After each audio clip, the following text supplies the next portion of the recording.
Hello and welcome to Rathod Science Academy. Today in this session we are going to see current affairs of 7th January 2025. So let's get started with our discussion, and actually there are very less number of articles which are relevant from our examination point of view, and most of the articles that we discussed in our earlier classes. So actually from morning onwards I am busy in this UPSC interviews, so because of this I am recording class at a little bit late. Okay, so try to understand my position. So it is not like I am wantedly doing this. So because of some circumstances and situations, I am doing like this. Okay, I hope you'll understand, students. Okay, now let us see the first article. So if you see the title, it is saying that IED blast by suspected Maoist kills 9 in Bijapur. So this article is talking about Naxalism in India. Okay, it is talking about Naxalism or Maoism, whatever it may be. So, from which subject you will see, it is directly there in your GS paper 3 under internal security. Okay, so you have to do some little bit background work. So, you have to trace about history of Naxalism and what is the ideology of these people. And you have to see what are the causes of this Naxalism, and you have to see what are the measures taken by government, and next you have to see even what is the way forward. Especially you have to see this Operation Prahar, which is seen recently in news in the state of Chhattisgarh, and you have to see this Samadhan, so like that. Okay, so you may get question from this area for sure, because it is seen highly in news, either in prelims, mains, and even in interview. If you are from Chhattisgarh, the first question will be asked by interview panel will be on this Naxalism. Okay, so these are the areas that you have to see, and actually you can get mains based question regarding what are the causes, what are the measures, and even challenges. Okay, now let us connect with the present thing. Why it is the news? So it is saying that IED blast by suspected Maoist. So IED is nothing but improvised explosive devices. Okay, so why it is in news? So Maoist or this Naxalist, they used this IEDs. So because of this, death of police personnel happened. So you may also get question regarding this IEDs, like what are this and when they start used, like history, and you have to see which are the components used for making of this IEDs. Okay, and what will be the impact of this IED. So all these things that you have to see. So now let us see the context. It is saying that 8 security personnel and civilian, they were killed in Bijapur district of Chhattisgarh because of using of IED by Maoist. So what is this IED? That is improvised explosive device.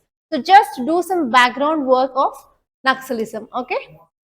So actually this IEDs, it is a type of unconventional explosive weapons. Okay, and they can be activated in many ways. I think in many of movies you might be seeing about these devices which are placed on the under the ground, and if you are going and if you are keeping leg on that, then if you remove the leg it will be blasted, right? So there are different ways that can be used to activating of this IEDs. You have to see like different types of IEDs and how they will be activated by which form. And next, they are used by criminals and as well as vandals, terrorists, suicide bombers, and as well as insurgents.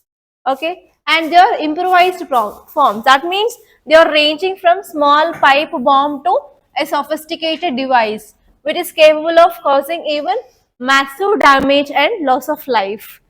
Okay, and this term improvised explosive device, that is IED, which came into common usage during this Iraq war, which happened near 2003. Okay, so these are some basic idea that you need to have regarding this IEDs. And see here, very important topic, that is India's first organic fish cluster in Sikkim.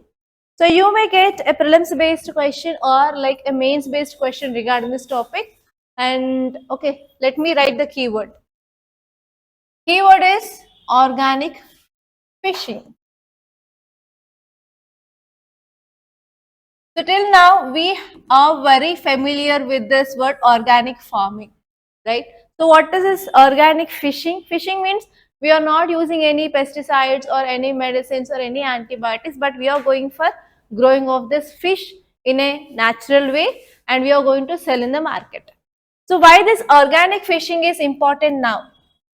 So whenever we are giving antibiotics and even using of some chemicals like that, especially they will use chemicals for storing of fish. So one important contamination that happens by the consumption of fish is mercury contamination. Especially it is very dangerous for pregnant women. So because of this, we can go for organic fishing. Okay, so this topic is important from your GS paper 3 under environment and ecology. And this topic is important from your governance which comes in the GS paper 2 because this article is talking about one important scheme that is Pradhan Mantri Matsya Sampada Yojana. Okay, and even you have to see what are the advantages of organic fishing from your economy point of view, which comes under GS paper 3. So now let us see this article. I hope you can see. So here why this article is significant because it is a first organic fisheries cluster in Sikkim. And actually here why this organic cluster they came because they want to boost farmers' income and even they want to promote sustainability in aquaculture. So this project, especially organic fishing, it is focusing on selling of fishes which are free of antibiotics, chemicals and pesticides. So that they want to go for eco-friendly markets. Okay, that is the thing. Actually, this initiative which is came under this umbrella program that is Pradhan Mantri Matsya Sampada Yojana. So here you have to see about what is the scheme Pradhan Mantri Matsya Sampada Yojana. Okay, and how it is helpful for sustainable development, sustainable food practices. So in any way you may get a question, okay? And say this topic, enhancing governance by the digital way. So this article is very important. So this article is especially talking about one keyword. So what is that keyword? It is digital governance. The keyword which is talked in this editorial is digital governance.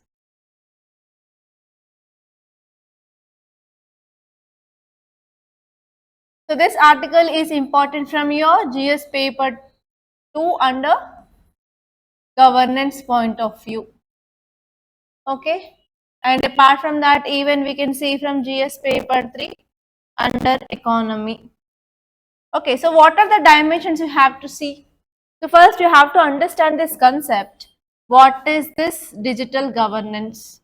And you have to see what is the present context. Why we have to think about this digital governance now. And you have to see what are the advantages, what are the disadvantages, and you have to see what are the challenges. And even you have to see what are the government schemes which are focusing on improving of digital governance in India. Okay, and you have to see case studies of different countries, how they are performing in this digital governance. You can compare India with other countries. So all these are the important dimensions that you have to see. Okay, now let us see this article in detail. So in the recent years, India has embarked on ambitious journey towards digital governance. And why we are focusing on this digital governance? Because we have to enhance citizen services and we have to improve the capabilities of government employees. So what are the benefits of this digital transformation governance? So as you all know that whenever we are moving towards ICT, that is information communication technology, We can decrease corruption, we can increase efficiency, okay, we can increase transparency. So those all are the benefits of this digital transformation in governance. So first one, as I said, increased efficiency. So whenever we are using digital tools rather than the paperwork, obviously we can reduce the time and effort to deliver services, so that we can ensure faster decision making and as well as obviously improved service delivery. And next one is we can also increase transparency, okay, and we can also make officers accountable to their actions, so that we can increase public trust between people and government. And we can also improve accessibility. So despite of your location, you can see what is happening in the governance, right? And next one here is we can also reduce the cost. So whenever you're using machines, we can decrease the human power or humans who are working on that. And even we can increase inclusiveness and citizen management. So but the topic I left for you is, you have to see what are the challenges, you have to see what are the government schemes and disadvantages. So these three things that you have to focus. Okay, now let us see another article, the end of global climate policy. So recently there are many articles which are in news regarding 2024 climate summits. So in 2024 there are four major climate summits that happened. So first one is COP29, next one is Land Degradation Summit, and third one is Plastic Summit, and third one is CBD. So last one is CBD, Convention on Biodiversity. So these four summits are the major summits which happened in 2024, but they didn't achieve objectives. Okay, so even India is also very sad about that, because whatever the concerns of India, they are not achieved, right? So because of this, they gave about what is this climate conference which happened in Azerbaijan, Baku in 2024, which turned the climate treaty on its head, scrapping, defining the future of post-colonial world. So actually, it does not give the expected objectives. That is the thing which mainly said. So just see about what happened in this 29th COP and what are the final things, and even why India is sad. Okay, all those things if you see, then it is done. Okay, see this next article, decoding the national anthem controversy. So actually this controversy which is happening in state of Tamil Nadu. Okay, so it is related to national anthem. So from which subject you can see this?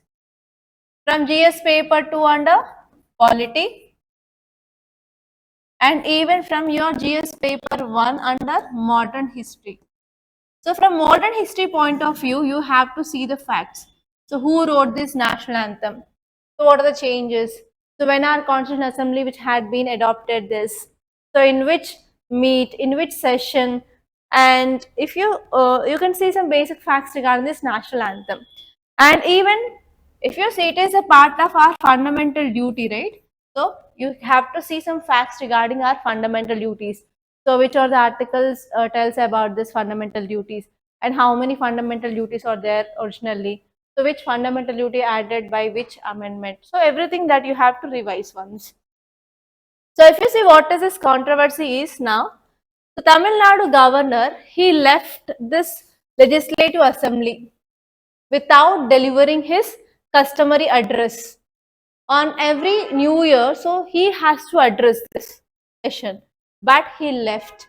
The important reason is, he said here national anthem was not played before his scheduled address. So here this article which is mainly focusing on what are the conventions regarding this national anthem, okay, playing. So actually each house follows its own convention. There is no common convention actually.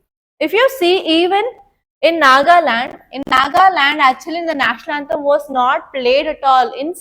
From several decades onwards, they stopped playing this national anthem itself. So in Tamil Nadu, as per convention, state anthem is played at beginning of governor's address and national anthem is played after this governor address. But here, this time, they didn't play it on the schedule. So because of this, governor, he left the session. So because of this, now there is a controversy. Okay, so if you're talking about our fundamental duties, so it is a part of our fundamental duties. It is saying that it shall be the duty of every citizen of India to abide by the constitution and respect its ideal and as well as institution. So in that we have even national flag and national anthem. So you may get a question regarding this fundamental duties, especially regarding this national anthem in your prelims.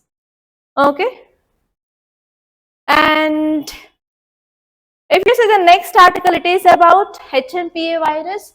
So there is increasing of HMPA virus in India. So actually, Health Ministry gave a statement in our today's newspaper in the first page itself that it is not new for India, this virus. So don't be like anxious like that. So if you see, this article is saying about some facts regarding this HMPA, and these facts will be very useful while you are answering your prelims questions. So HMPA is nothing but human metapneumovirus, and it is a respiratory virus which causes very mild infection or the symptoms. It is very much similar to that of common cold. And what is the problem here is there is no vaccine for this, and there is no specific antiviral to treat this disease. So mostly people, they will be using over the counter. That means if you're going to any medical shop, if you say on the counter itself, they will be giving the medicines, right? So they will be dependent on over counter medicines to relieve fever and as well as pain and as well as cold. Okay, so during the cold, what happened? Your sputum will be getting blocked, right? So at that time, you will be taking some decongestant that you will be getting. And here, actually, the reports in China, it is saying that Union Health Ministry of India is also very closely monitoring this respiratory and as well as seasonal influenza cases in the country. Okay, so that is the thing which mainly said our government of India is saying that, so don't take that much serious like that. But if you're going outside, so be careful because it is causing infection in especially children who are below 14 years of age. Okay, so these are the important topics that happened in our today's Hindu newspaper. So by this I'm concluding. Thank you so much guys for watching, and please do like this class and share this class, and don't forget to subscribe to Rathod Science Academy. Thank you.